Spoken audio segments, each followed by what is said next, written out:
When I was growing up, I went through a really tough childhood. My mom was a beautiful soul, but she abused prescription drugs and alcohol. And people have different personalities in that area. And I'm the oldest, I have a younger brother, 5, younger sister, 7 years younger, and she'd bash my head against the wall, or she'd think I was lying, and she'd pull liquid soap down my throat till I threw up. It was pretty brutal. But it made me become a practical psychologist.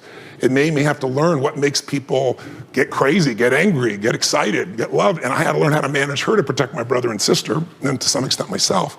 And so, if my mom had been the woman I'd hoped she'd been, I wouldn't be the man I'm proud to be. So it all worked out in a very beautiful way. But it made me, I had so much suffering in my life. I don't want any human to suffer. And I'm effing driven to end suffering wherever I can possibly make a difference. I don't want just end suffering. I want them to experience the joy and the happiness and the freedom and the love and the opportunity to live life on their terms. But do you have to fail to be successful? Yes. Do you have to have suffering to be successful? Well, you have to fail. I don't know if you have to suffer. The old phrase, pain is part of life, suffering's a choice, right? What should we as business owners and professional business owners, what should we never give up on? Well, I think you have to decide what's most important to you and what are you doing all this for. If you're just doing it for money, it's a burnout for anything. So you got to just ask yourself, what you don't want to give up on is, why did you get in the business originally? What is it you really want? And economic freedom should be clearly one of those things for people, but time freedom should be there also. That's why I work with dentists when they go through business mastery to make them an owner, so they can start to say, I really could have somebody else in some of these, taking over some of these clients. And most are scared to do that initially because they go, that's my income. Mm-hmm. But we show them how to time it so that gradually you end up getting more income from other people working than yourself. Then you do your best work. It's like the goal is get financially free, not so you never work again.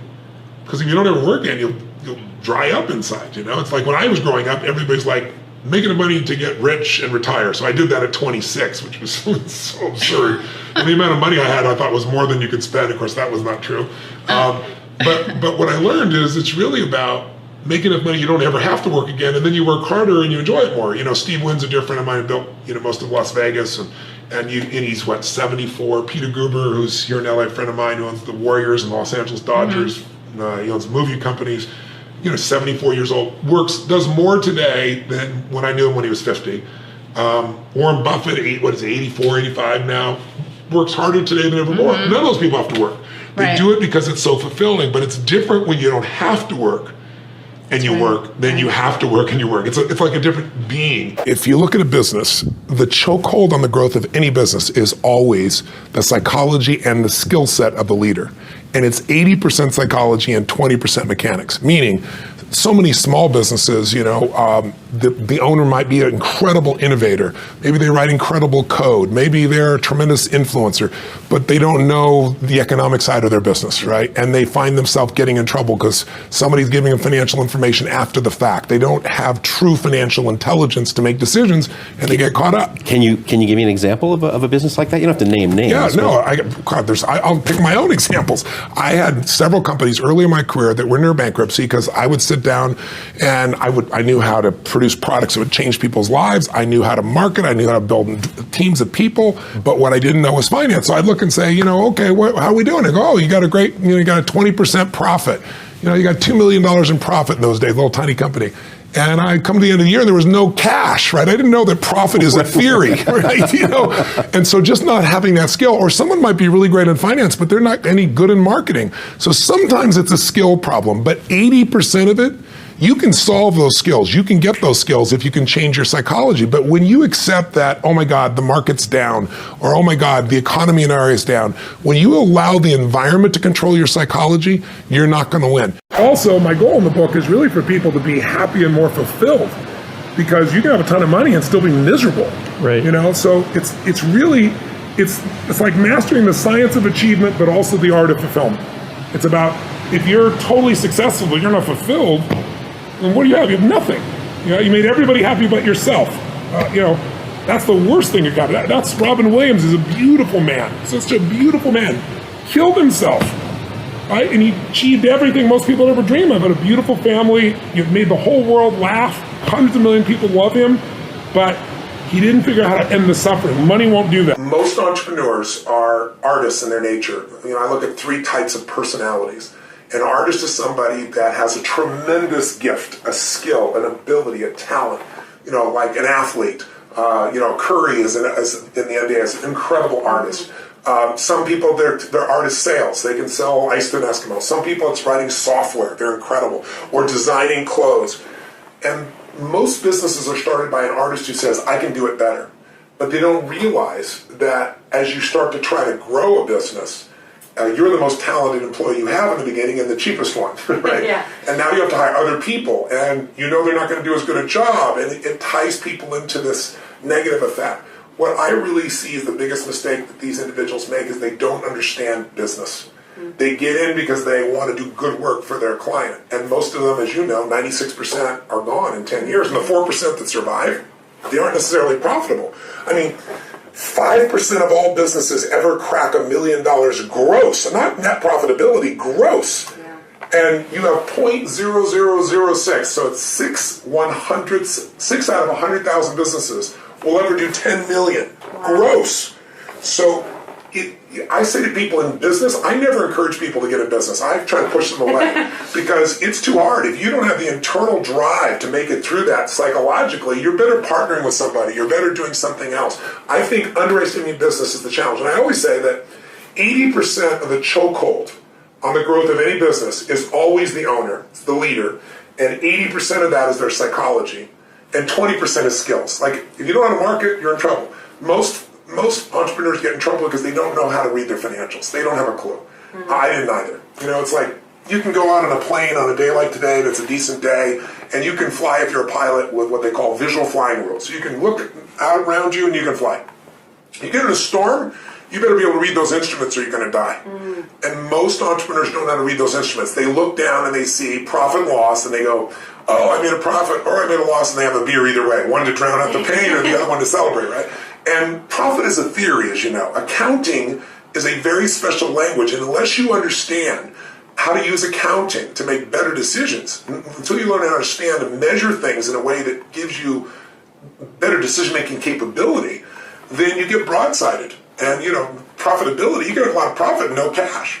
So I think not understanding the full aspect of a business, not managing your own psychology, and not knowing your numbers would be 3 critical things that I think sabotage most businesses. You can't have a standard education and expect to have an extraordinary life. It's not going to happen. The one breakthrough for all leaders is constant, never-ending improvement. And that means educating yourself and continuing to develop even greater emotional mastery, because that's what affects whether you execute or not. The opportunity for self-education is there. We have to change our psychology from, I'm going to do what everybody else does, and I'm mad because it doesn't work anymore, to the reality is this is the greatest time to be alive if you're growing, you're learning, you're educating, and you're developing valuable skills. So instead of complaining, you got to say, where are the skill sets valued in the marketplace? And how do I work harder on myself than anything else? Because if I become more valuable, then I will be able to give more, do more, and change more. When I interviewed Warren Buffett, I asked the most important investment he ever made in his life. You know what he said it was? I was thinking all the companies he'd done,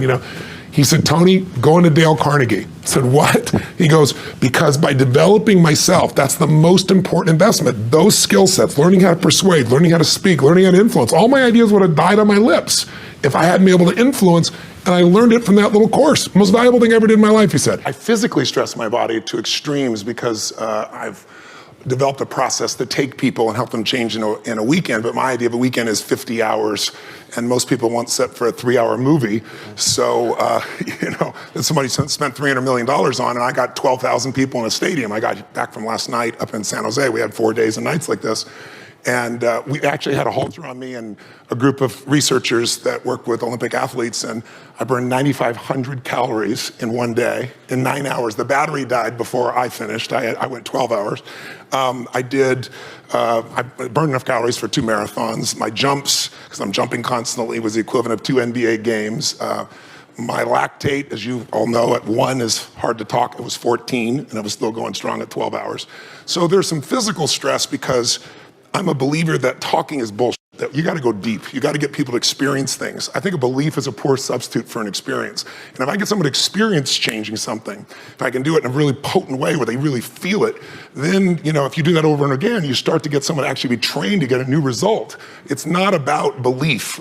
Belief is important. It's not about confidence. I heard that kind of description. It's never been what's about. It's strategy. But if you don't have the certainty, you're not going to execute. So I think I've spent a lifetime accumulating patterns. There are patterns we all have. There are patterns that make you angry, patterns that make you sad, patterns that make you excited, patterns that make you grateful, patterns in health, as you well know. So like all of you who are the best at what you do, I'm massively into pattern recognition, pattern utilization, and pattern creation. And those things help me to create changes that wouldn't have happened before. When people talk about work-life balance, I was talking to Mary Calhoun-Erdos, who's Morgan Stanley. She manages 2.6 trillion with a T dollars. Probably the most influential woman in the financial world, brilliant woman.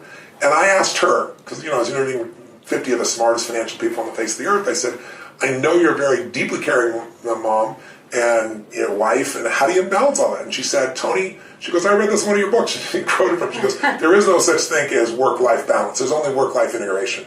And I really believe that in my soul. So in my companies, my wife and I, we live our mission together. We're 24/7, 365 together, and we love it because we're driven by the same things. One of my sons is a partner in several of my financial businesses. One of my other sons is in the coaching business. My daughter's an actress and, totally different business, but she cares for people the same way. So there's a common denominator within our family. We're all so mission driven that we don't have to separate the two. When your family is involved in your mission, you're not pulled apart. You're pulled together in the same direction. I think the hard part is so many families have totally different lives and they come together when they're exhausted and try to have a relationship together, and I think that's really hard for people today. I always encourage people to say, listen, in your partnership in life, you want to find somebody who's your best friend, because intimacy and passion is easy to turn on, but friendship is not. And if you have a friend who shares your values and your mission, and if you're privileged enough to do things together as a business owner, I find that to be the greatest possibility of that work-life integration.